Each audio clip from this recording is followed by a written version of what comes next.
Welcome to day 2 of the Great As You 2-day coaching experience. As you know, this is a space that me and I opened up for people to come and get their questions answered. Maybe there's something that, they've been feeling it's just really limiting them, and they want some support and guidance around how they can shift out of that, and what are some tools, what are some actual practical ways that they can move forward and break out of these old patterns of the past.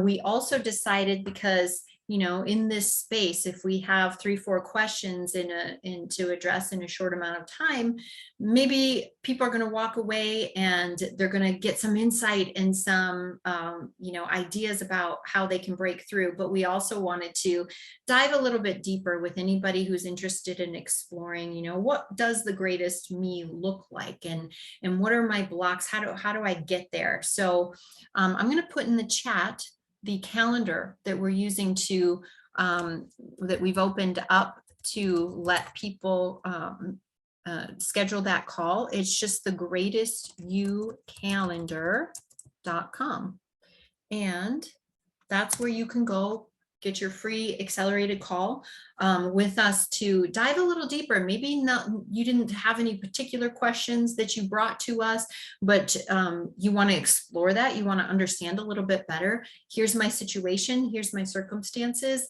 What do you think the blocks are? What is something that I can either ask myself or start to explore in order to understand better my journey towards my greatest self?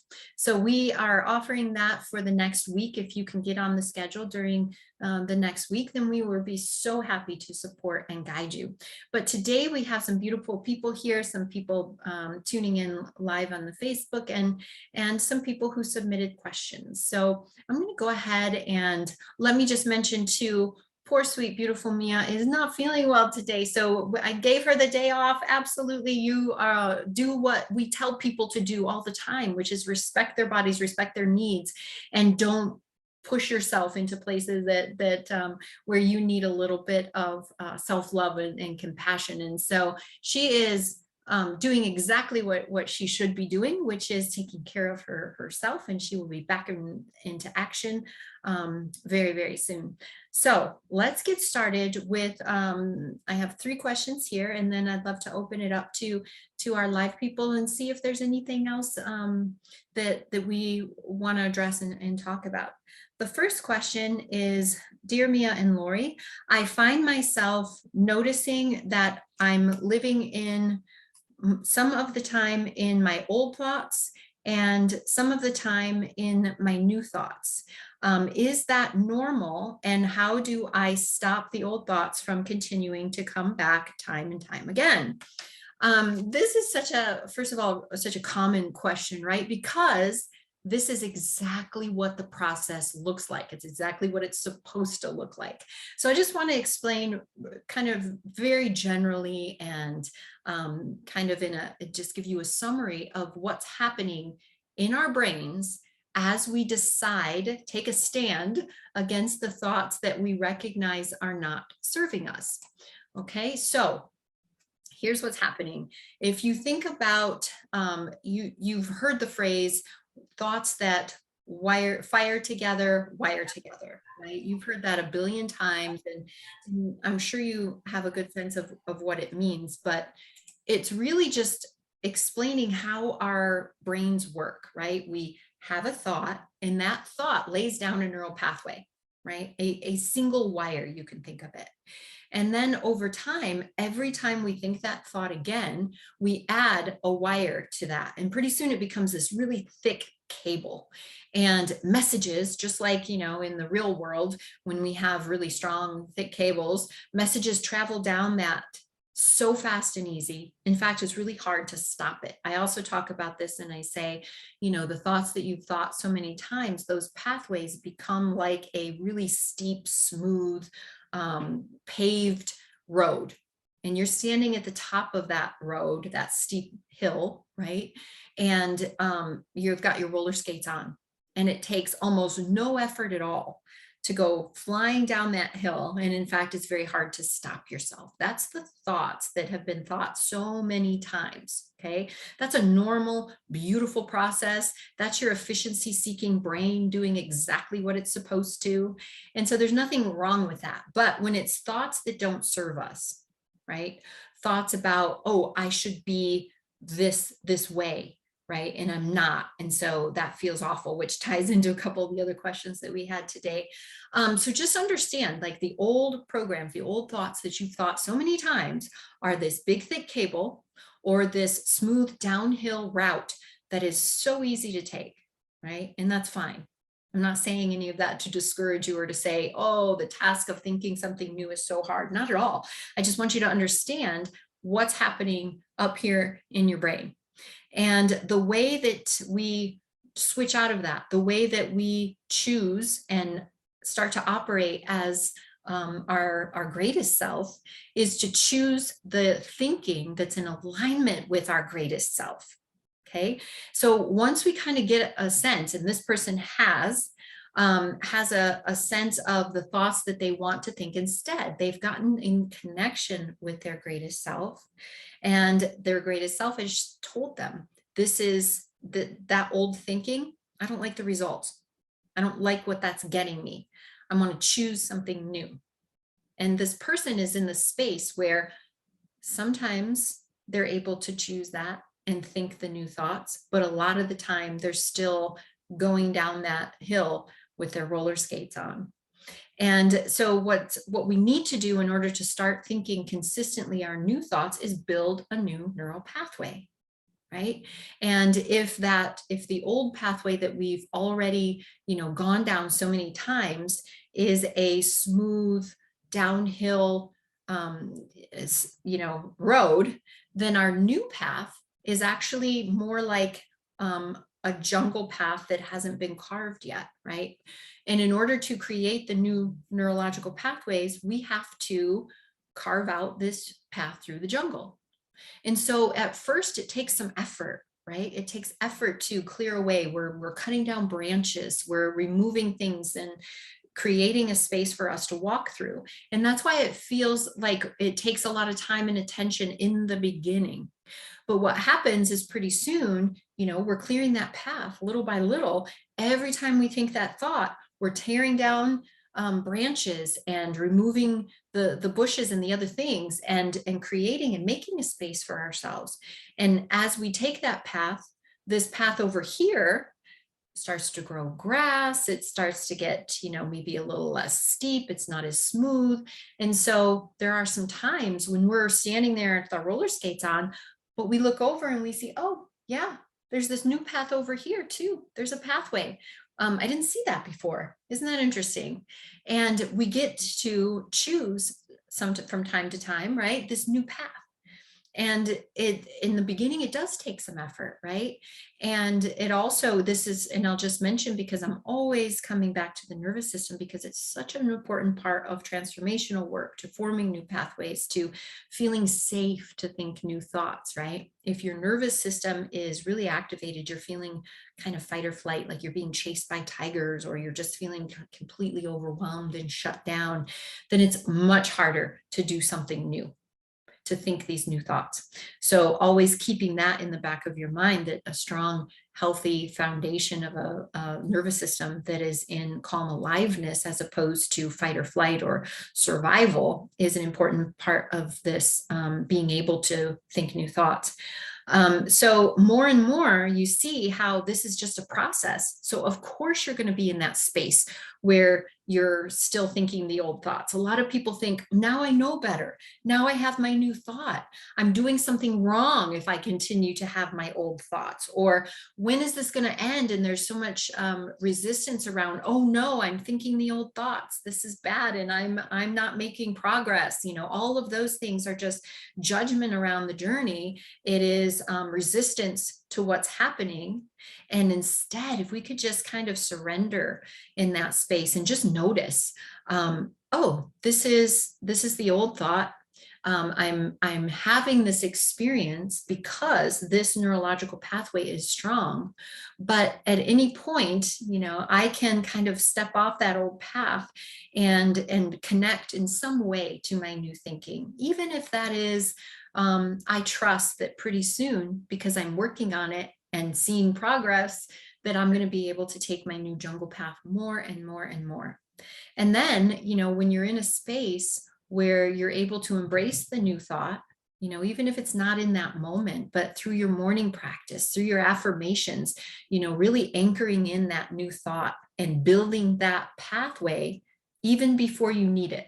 Right. This is what I'm working on. I'm working to believe this thought because my higher self, my greatest self told me that this is, what is going to serve me better and what's in alignment with my true self.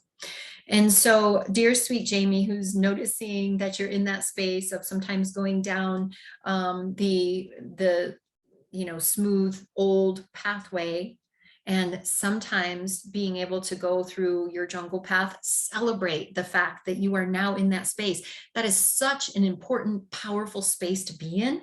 Then here I am, over here. I have no idea what I want my new thoughts to be. I'm never able to change my thinking. Celebrate that you have the ability now to go down your jungle path sometimes.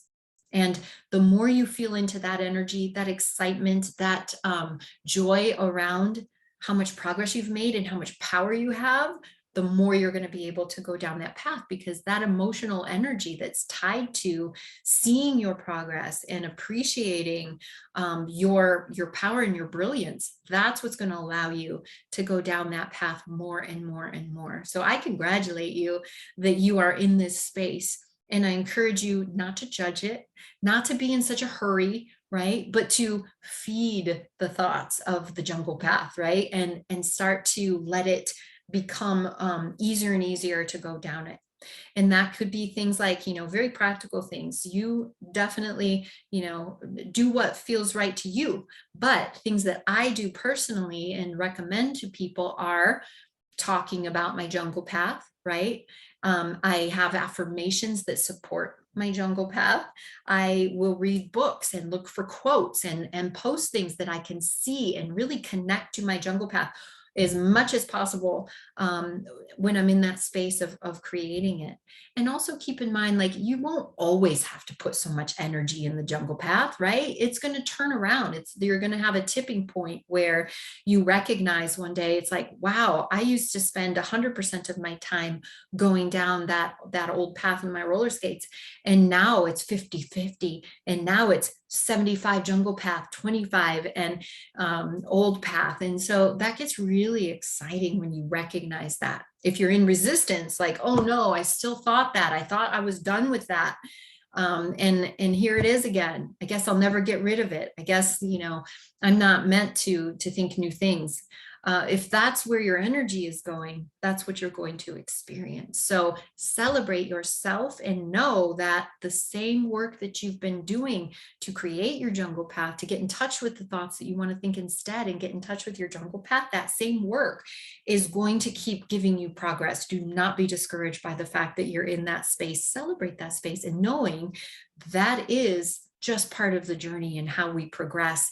And really think about what's happening in your brain. These are actual, we have the science to understand how pathways are actually being created. So just know that and allow nature to follow its course as you gently lean into your jungle path and the new thinking that you want to cultivate.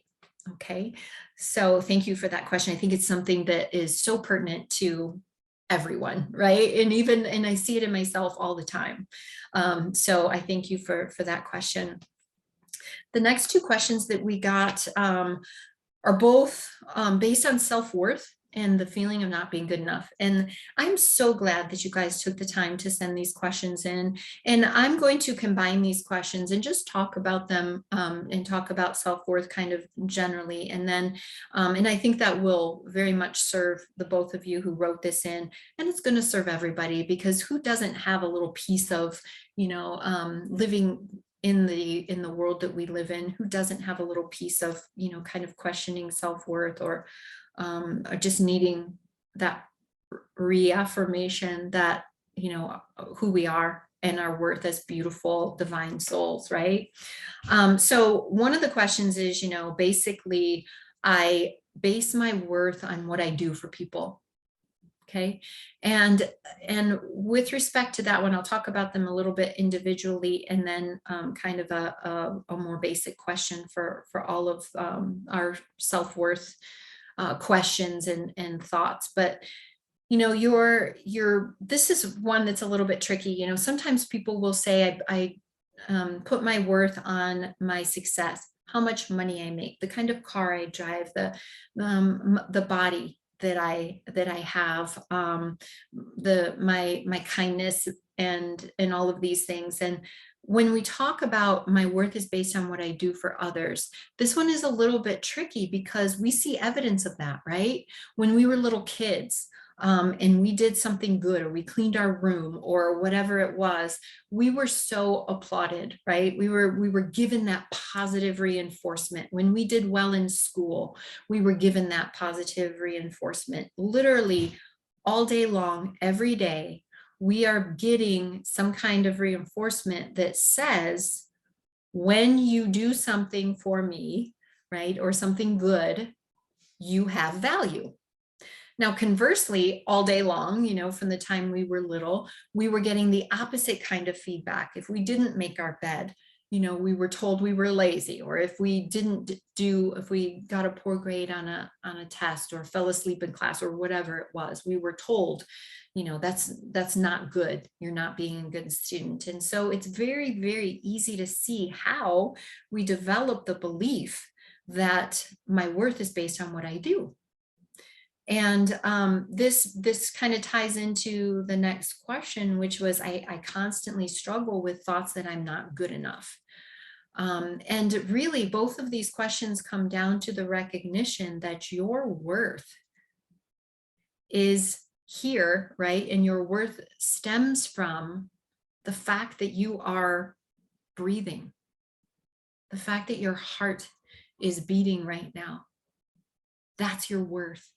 And each one of you here, I know each one of you, and I know your beautiful hearts, and I can say with 1000% certainty that you are so magnificent, and your worth is shining through right now. You don't have to do a single thing ever in your life to be wholly, complete, and worthy. Isn't that incredible? And immediately I know, like, and when I first heard this message, I was like, that can't be. How can that be that I could do absolutely nothing for the rest of my life and still have worth, right? And it just goes back to our old programming that tells us your worth is tied to whatever it was for you. But none of that is true. A baby doesn't come out and we tell the baby, you're not walking yet. What is your problem? You're not talking yet. You don't, you don't contribute to society.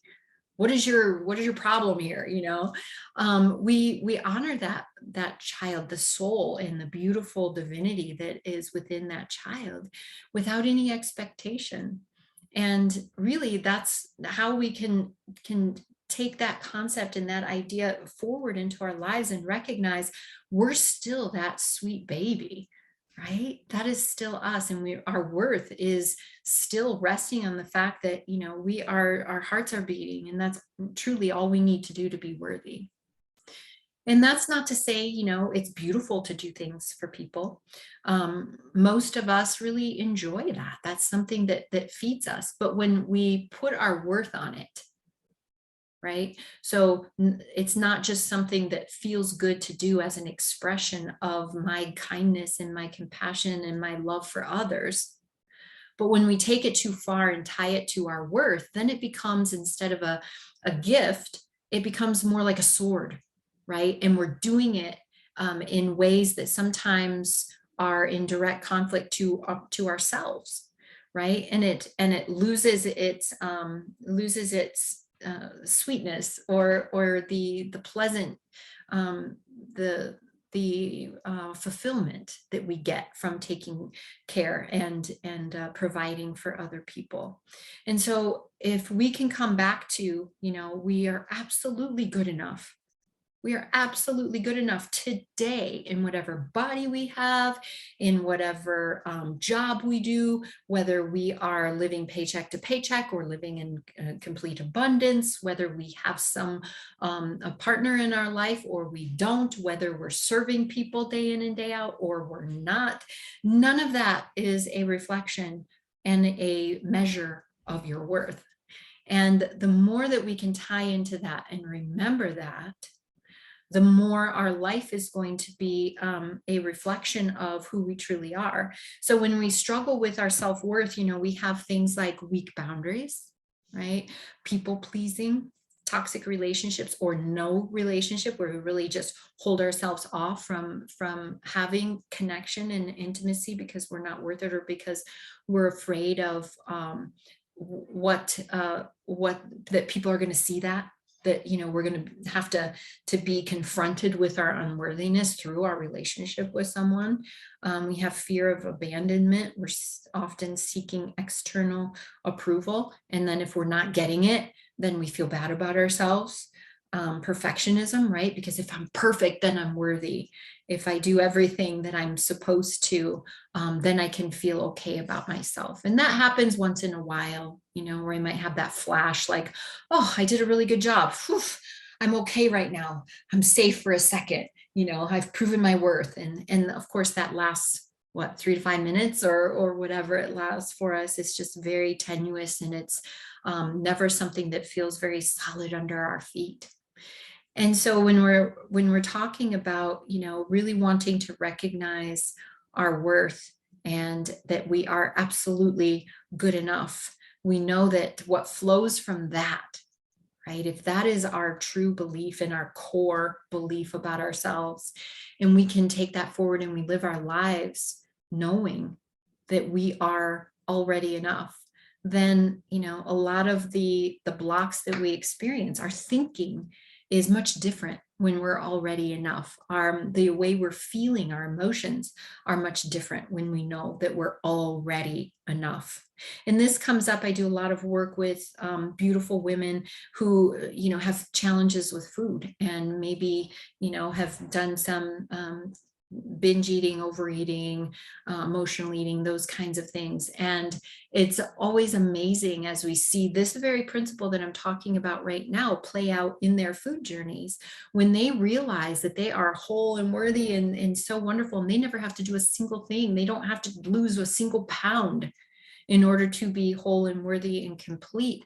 Their energy changes immensely, and therefore their emotions, they're experiencing different emotions. Instead of feeling discouraged, instead of feeling disempowered, instead of feeling, frankly, just not enough, right? Instead of feeling those feelings, when you recognize your worth and your value just because you were made by something incredibly divine, right? Then your energy changes, and so they can start to experience hope and excitement and optimism. And when that is your primary energy state, you don't want food to come in and make you feel better. You're already feeling good. You're already feeling good. You don't need to shop online for things that you don't need. You don't need to, seek external validation. You don't need to zone out in front of the TV because you're feeling so bad inside. And so this is such a powerful shift for people when they recognize their worth. So, I say this and hopefully, you're feeling like, oh my gosh, yes, I can imagine my life would be so much different. But how do I do that? Right? How do I just stop feeling like these things are what make me worthy? How do I recognize my enoughness? And so I really want to make sure that when you leave this space today, you have something that you can at least start. And then if you start this and you see that it's working and you're ready for a next step and you don't know what the step is, reach out and let us know so that we can support you and give you the next step. Because we don't get from here to here in one jump, right? We have to build this this ladder, essentially. If we think about it, here I am, here I want to be. We're not going to jump up and reach up here. We're going to build a ladder that goes from where I am to where I want to be. And so I'm going to give you the first rung, so to speak, on this ladder so that you can actually have something very tangible to be working on. And it's going to look a little bit different for each of you. And that's why another reason why we wanted to do the personal calls, the free accelerated calls, so that we can, you know, understand who you are and be able to formulate these steps or these rungs on the ladder that are particular for you. And but one of the really powerful things that you can do, and I'll give you three because some people like different types of things, but in this area, the magnificent, glorious Louise Hay is probably the foremost authority and just symbol of recognizing your self-worth. And she has a beautiful way of reminding us. She has books and she has meditations. And so something that you can start doing today is looking up on YouTube, Louise Hay free meditation or free affirmations. Now, I just want to say a word about affirmations here because this is very important. Affirmations are not the end all be all. And the reason why is because, as I was just talking about, we don't go from here to here in a single leap. We have to build. And if we try to adopt affirmations and really let them sink in that are just too far away from our current thinking, then our brain doesn't actually create a new neural pathway around that affirmation. It rejects it actually. Something called the reticular activating system in your brain decides, it's a gatekeeper. It decides what it lets in, what it will allow new neural pathways to be built around, and what's kept out. And I have a beautiful client who calls this her bullshit meter. So when we're forming affirmations for her and we're trying to create those rungs on the ladder up to where she wants to be, and we're exploring and trying on different affirmations, she'll say, nope, not that one. The bullshit meter went off.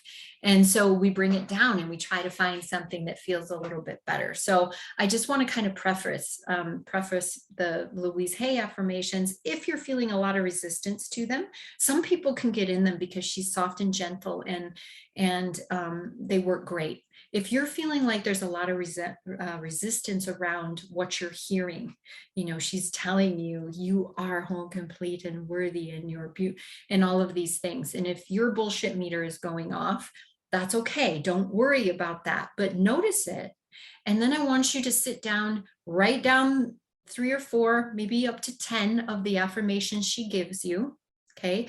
On the far right, list what you're thinking now, what she's suggesting to you, what her affirmations are. And if they feel like too much resistance, meet in the middle and change these affirmations to be something that you can actually adopt, something that doesn't bring up so much resistance. If she says, I am whole and complete and worthy exactly as I am today, and your bullshit meter goes off, okay, I believe that I can accept my wholeness at some point, or I'm working towards accepting my wholeness. I believe that one day I could feel whole, complete, and worthy. These are the ways to kind of soften them so that you can adopt them and actually build the new neurological pathways that support this thinking. It's just stepping stones for your thoughts, right? So that would be a wonderful exercise and something that, you know, you'd want to adopt in a gentle, doable way, 5 minutes a day, right? In the beginning, if that's what suits you best. It's not so important to create this big practice that you know, can only do once in a while. What's much more effective and important is that you be consistent. And so this would be one really powerful way to do that. Another one would be something called evidence journaling.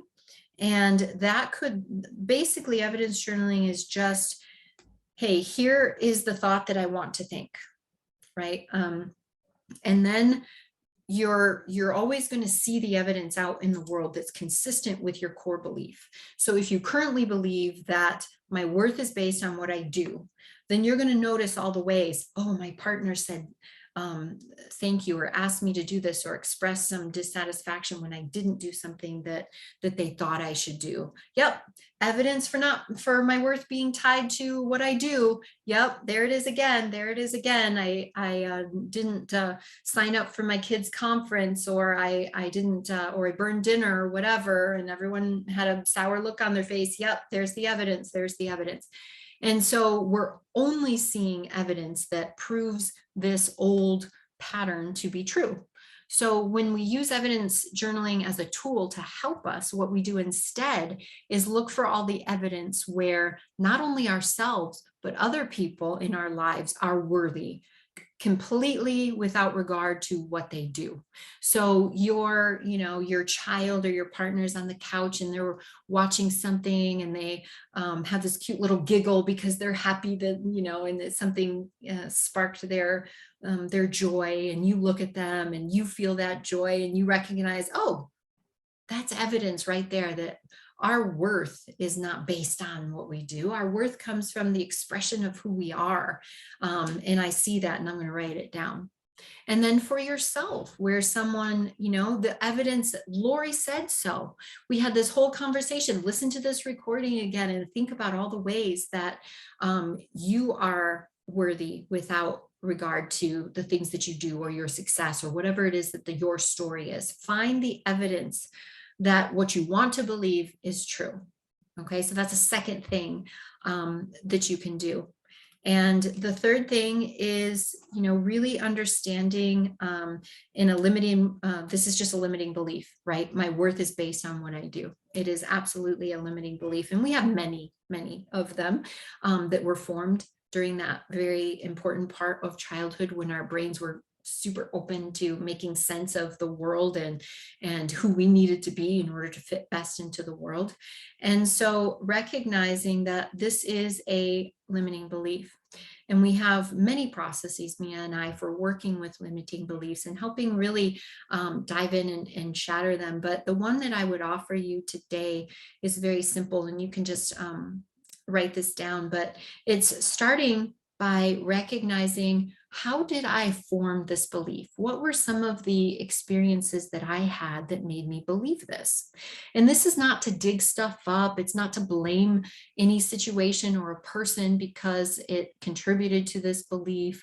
The reason why we do this is because right now, when we're confronting that belief and we say, I don't want to believe that anymore, that's not true, the brain is going to be like, what?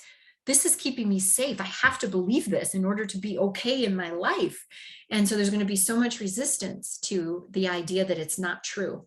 But if we understand where it came from, right, we could say, oh yeah, one of those experiences was my third grade teacher when I, XYZ, I just really felt my worthlessness in how they express their dissatisfaction at my performance or something I did or whatever.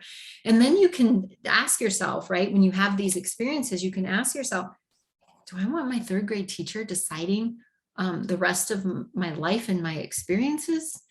Probably not, right? So we look at where it came from as a way to allow us to start questioning it. And when we see it, we saw it through the eyes of our young self, and that self didn't know all the things that you beautiful, powerful women know now. That young self was without resources, was just, trying to make sense of everything. So of course, oh, I see a frown. I see some comments I don't like. Okay. That translates into my worth is based on doing, but now you stand as a incredible, divine, powerful woman who can decide, is that really what I want to take away from that experience? Or do I want to think about that third grade teacher as somebody who was in a room full of 8-year-olds, about ready to lose her mind from the activity of the day. And she was just like, I just don't have any more energy. Is that how I want to interpret that situation? Or do I want to interpret it as my worth is based on what I do? right? So we can start to call that into question. And then as a kind of just a short practice, we have a longer extended practice with respect to limiting beliefs, and some really powerful energetic things that we do as well. But you ask yourself, get in touch with your higher self, your connected, beautiful, wise woman, and say, what do I want to believe instead? And then you can take that into, some affirmations, like I said, carefully crafting them to kind of be just that next level up from where you are, and then continually checking in and improving on those affirmations to really anchor in this new belief. And these are, three little things just to kind of get started. It's probably not the end all be all. It's probably not going to take you all the way that you want to go, but that's okay. When we reach for that and think that we have to, fix everything today and get to the end point as quickly as possible, there's a lot of resistance, a lot of nervous system activation that comes along with that mindset that actually keeps us stuck exactly where we don't want to be. And so I really encourage you to take one or all three of these suggestions and just lean into it and know that this is just, maybe for 2 weeks or a month, this is my focus. And then I can revisit and see where I want to go with it. And that is how we make progress with that mindset. This is the step in front of me. This is the only step I need to worry about.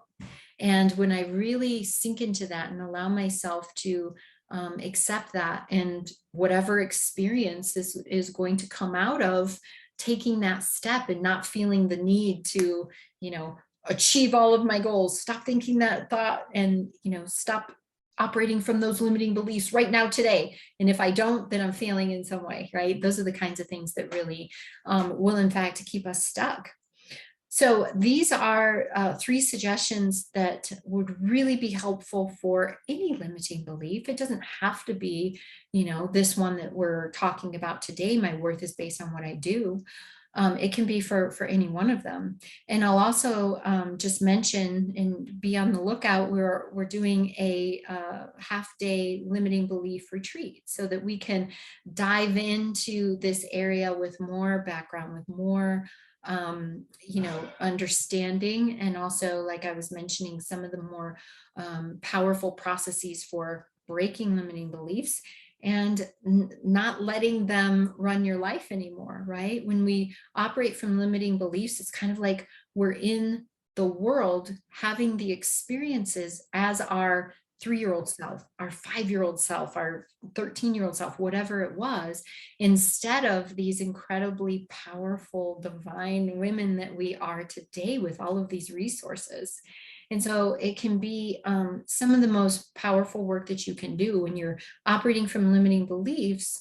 You're not able to step into your power. You're not able to create, because wherever your limiting belief rubs up against what you're trying to create, your limiting belief's always going to win until you start to turn that over. And I'll tell you a little story. I love this story about limiting beliefs, and then we can see if there's any questions here in the room. But this is a story actually I heard, and I don't think she's the creator of it, but Mary Morrissey, who's a really dynamic speaker and talks a lot about the power that we all have to create. She told a story in one of her live events where she said that there was this man who went to a new fishing spot, and he was standing downriver from another fisherman, and he just wasn't really catching anything. And he looked up and he kept noticing that the fisherman up at the upstream a little bit was catching fish of different sizes, and it was very peculiar to him that he was keeping the little fish, and he was throwing back his great big catches that would have been, he would have only needed to catch a couple of them. And instead he kept throwing them back and keeping the small ones. And he just couldn't take it anymore. The curiosity around what was going on and why this man would throw away the best fish. And so he got up the nerve to go and ask the man, and he said, I couldn't help but to notice you are throwing back the big, incredible, these great catches, these big fish, and you're keeping all the small ones. I'm just curious, why would you do that? And the man said, my frying pan is only 6 inches across. And it's such a powerful example of how we limit ourselves by our limiting beliefs. When things come into our lives and we don't even notice them if we're operating from limiting beliefs, we literally reject them. We throw them away because they don't match our frying pan. And so when we recognize that and we have the power to see what our limiting beliefs are, we can have a frying pan that is limitless. And then as things come in, we recognize the possibilities. We project our desires and our energy out into the world, and we start catching those fish. And because we don't have limiting beliefs holding us back, we're able to keep them and allow them and live abundantly. So that's just a little bit extra on limiting beliefs because it's just such a powerful area. So I hope that was useful to you beautiful ladies who sent these questions in. And now I'd love to just address any questions that we have in the room, if there are any. I'll just. Hi, beautiful Anna. Hi. Thank you for your beautiful information today. So this is a question that actually came up for me yesterday when we were doing this 2-day coaching program, and I thought about it again today as you were speaking. And and this also this whole subject of the greatest you and this opportunity to move into that aspect of each of our lives of the greatest us, right? And then you mentioned intuition again today as well. And so my question is this, so something that was said yesterday gave me what I heard was that there's like all is coming from one divinity, right? Like we're all coming from one divinity or Yeah. there's one source. And so, and I know that we have a diversity of the types of creations that this one source has manifested and is expressing through. So the intuition that comes to me when I'm trying to be my greatest self, I understand that it's independent to me. But like for instance, sometimes like I think if it's one divinity, then how is it that there's so many contrasting or sometimes opposing, people get these downloads and they're just all opposing. So okay, that's general. So my question is more specific to me, but that's kind of I wanted to just set the agenda that has brought me to this conclusion. Yeah. So let's say, for instance, I'm coming to you now for coaching, right? Yeah. And I have a particular question. So I understand that my intuition is going to give me information independently as well. But the thing that I have is that I'm also aware that sometimes subconsciously or unconsciously, I might have blocks or there's an aspect of my ego that's still in place that is like, let's say, thinking a particular thing and saying, well, this is my intuition and I know the truth. And let's say, for instance, I'm open to you and you give me a suggestion and you tell me something, and then I go to my girlfriend and she tells me something, and then I go to my therapist and they tell me something, and I go to my priest and he tells me something. But they're all different, and they're all different from each other, and they're all different from my intuition. So, what would you suggest I do in terms of trying to really connect with my greatest you? Should I stick with what I think is best, or are there times that it's really a good idea to consider something different than what I think is the right answer because other people might have something to say that's independent of my blocks? I hope that that makes sense to you. Absolutely, 1,000%. And this is such an experiential experience, and so you'll connect with it deeply, either thinking about a prior experience or when you have this experience. And I like to think of it as synthesizing, right? We are, when, let's just say we have a situation in our life or something that we've been trying to work out, something that we have a question about, something that we can't quite get the alignment of our thinking. We don't know, this is cut and dry 100%, this is exactly how I want to see this situation, this is exactly how I want to move through this particular circumstance, whatever. And I think that's what you might be talking about. How do I know what that is when I might be getting a lot of feedback from these trusted sources in my life. And the first thing is to notice, like, all of the trusted sources, no matter who they are all coming to you and offering you a perspective that has to be colored in some way by their own personal journey and experiences. So there's no way that someone could 100%, fully provide you with what you need. That will never happen. We wouldn't even want that, right? So, but that's not to say that there's not value in essentially all of the messages, even if the message is clearly wrong for you and doesn't actually offer you that beautiful, direction that you were so hoping.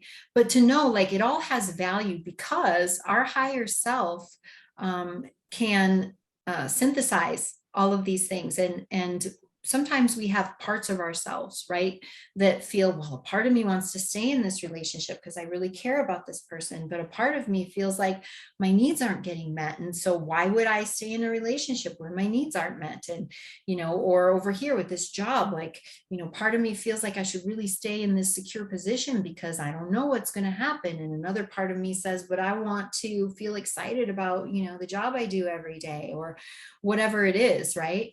And so there's a period of time, a really beautiful period of time, where we don't know the answer quite yet, and we're experimenting and we're feeling through different parts of us. And in that period, recognizing that that's okay, and that's just part of my process. I don't need to have the answer in this very moment, right? I can allow in these messages from outside of me. I can see how they connect to my parts. I can see what they might trigger in me, old thoughts, old limiting beliefs. And through that process of seeing what it might be triggering, I can remove some of those blocks. I can become aware of some of the parts of me that are showing up. And maybe they're showing up because they need love and healing and some wounds to be tended to. Maybe they're just, showing up to show me where there's some old thinking that doesn't serve anymore. And you go through this process, and maybe that's journaling. I think for a lot of people that is, maybe it is discussion with other people, but somehow we allow ourselves to be open to the different parts and to the different information coming in. But when our connection with our higher self is strong and we're spending time listening, right, honoring what these different parts, what these different sources are saying, we're synthesizing all of it into a truth for ourselves, right? And we're trying it on. We know, how do we know when we get to that point where things are synthesized? The question goes away. You have certainty, you have true clarity and trust around either your decision or just the way that you want to see it and think it. And that's why I say it's so experiential. You don't know what that's like until you get that, right? And it's almost like a download of wisdom and grace, where you're like, it's so interesting to watch how this process unfolded for me. And now, with the certainty that I now have, I wonder how I could ever be uncertain, because it feels so strongly connected, and I feel it because there's excitement, there's trust, there's grace, and that is what flows when you're truly in touch with your connected self, and your connected self has synthesized all of the information that it needed to in order to come to this place. And when you're not quite there yet, that's okay. We don't have to judge it, but there's still that uncertainty, and there's still those parts that are crying out. So I know that you have some familiarity with parts work, and parts work is such a powerful way to synthesize and to allow all the parts to be heard and validated, so that your higher self can bring them together and truly just synthesize into what you know to be your own truth. Does that answer your question, or give at least some clarity around what you might be experiencing? Yes, it does. And I have a piggyback to what you just said. Yes, because I guess my It does, it does. And that was very helpful. And it was on target of what I was asking. I guess the follow-up question that I got as I was listening to you was, I guess there was a part of me that was wondering, as I am trying to develop my greatest self, am I abandoning myself if I open myself up to what somebody else might think would be best for me? And so that was my concern. But that also acknowledging that sometimes I might not know what is in my best interest in Yeah. any particular moment, and you address that. So the question that but I think you answered my question, because what I heard you say is that ultimately, Source can provide me with alternative options outside of me, and they all might be very different. But the thing is not for me to take word for word what each of them are saying, but for me to take in the essence that is applicable to me. But ultimately, I'm not abandoning myself, because I ultimately am going to make the decision based on what I resonate with. Something like that. Absolutely. And what people are bringing, we need people to bring, whether we're asking them for advice and they're giving it and then we can consider it, or whether they're just bringing in a certain circumstance to us, and maybe an unwanted circumstance to us. We need those experiences in order to see those parts of ourselves.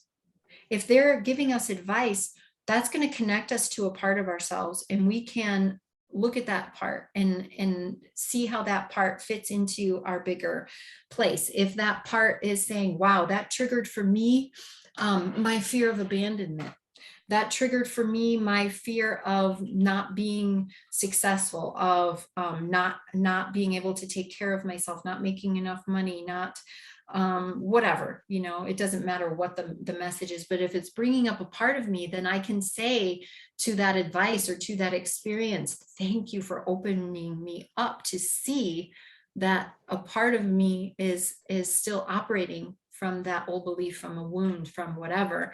And so it's not abandoning yourself at all, right? The connection, the strongest connection has to be with your higher self, never with another person. But what they have to bring you, either through their advice or through just the circumstance that they're creating in your life, is exactly what you need in order to figure it out, in order to be connected with yourself. And so I love that you have the awareness of what that feels like to be presented and with different things, and kind of have the question, how do I take this in but still to stay true to myself, and recognizing I need you. I need your advice. I need your experience that you're bringing in, not to tell me what to do, but to show me the part of me so that can be synthesized into my knowing. Does that?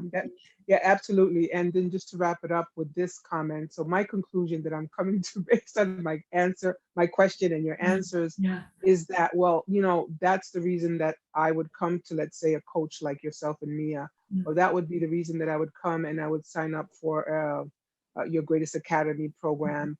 Not because I'm abandoning myself and I can't figure it out by myself, but because divinity has provided diversity to support his creation, or her creation, the creation of the whole thing.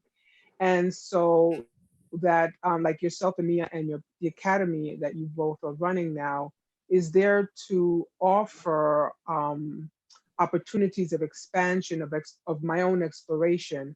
And ultimately within that whole program, it is not that I'm going to surrender and you're going to be telling me what to do, but that you're going to give me options. And then ultimately my greatest self will synchronize everything that I need for myself to be where I need to be. Exactly. Okay, Yes. cool. So whether it's you coming to, either a program or asking advice, or just life providing you, right, with different experiences and circumstances, all of it is meant to give you the opportunity to connect with the different parts of you, and to formulate your own. And me and I say it all the time. We don't know. We have no idea, and we're not trying to, that would be silly. We can't supplant your wisdom. That is your wisdom is exactly what it needs to be. And so what we want to do is to ask the questions and open up, tell you about limiting beliefs.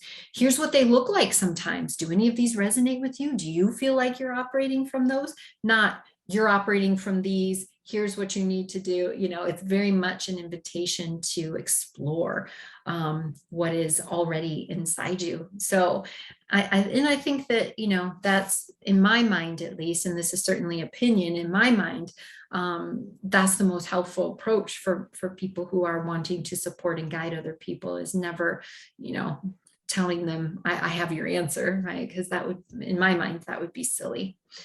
So beautiful question, and it is just another way that we can really start to harness the power of our greatest selves that lives inside us and is so attainable to us when we start to understand what are the blockages to that. So I'm so excited for you as a member, as a student of the Academy, to continue to really cultivate that gift that you have and feel that sense of connection with your highest, greatest self. So thank you for that, Anna. I appreciate that thoughtful question. So we are at the top of the top of the hour. And so we're going to wrap up for today, but please remember, anybody that would like to go a little deeper and understand what the greatest you looks like, and how what blocks you may be experiencing and how we can help you move through them. We've opened some calendar space this next week at thegreatestyoucalendar.com. So you can jump on there and schedule your session. And I just appreciate you guys being here, and just who you are as people. You know, can you imagine what the world would be like if, you know, everybody in their own way, I'm not suggesting it has to all look the same, but can you imagine what the world would look like if we were all just, you know, open to becoming our greatest selves and living from that deep divine connection that is within all of us? Our world would look so different. So we appreciate you guys for being here and just being curious about, you know, how you want to show up in the world and for yourselves. And that has the effect of course, showing up very differently for the whole world. So this makes us so happy that there are people who are ready and willing to look at what they do want for their lives and shine their gifts and bring forth their greatest selves. It's incredible, and we can't thank you enough for being part of that that mission that we're trying to accomplish. So thank you for that. And we're just sending a lot of love to each one of you. We're going to send this out as a replay, and so you can watch again if there's something that you really wanted to dive into more. And remember that if you start to implement some of the things that we talked about today and you run into a stumbling block, reach out so that we can make sure that you know what your next step is and how you can keep moving forward into that greatest version of yourself. Much love to each one of you. Have a beautiful weekend, and we look forward to connecting soon. We're going to continue to do some events like this just so we can make sure to be supporting this wonderful effort by all of you. Okay, my dears, have a beautiful day. We'll see you soon. Bye-bye.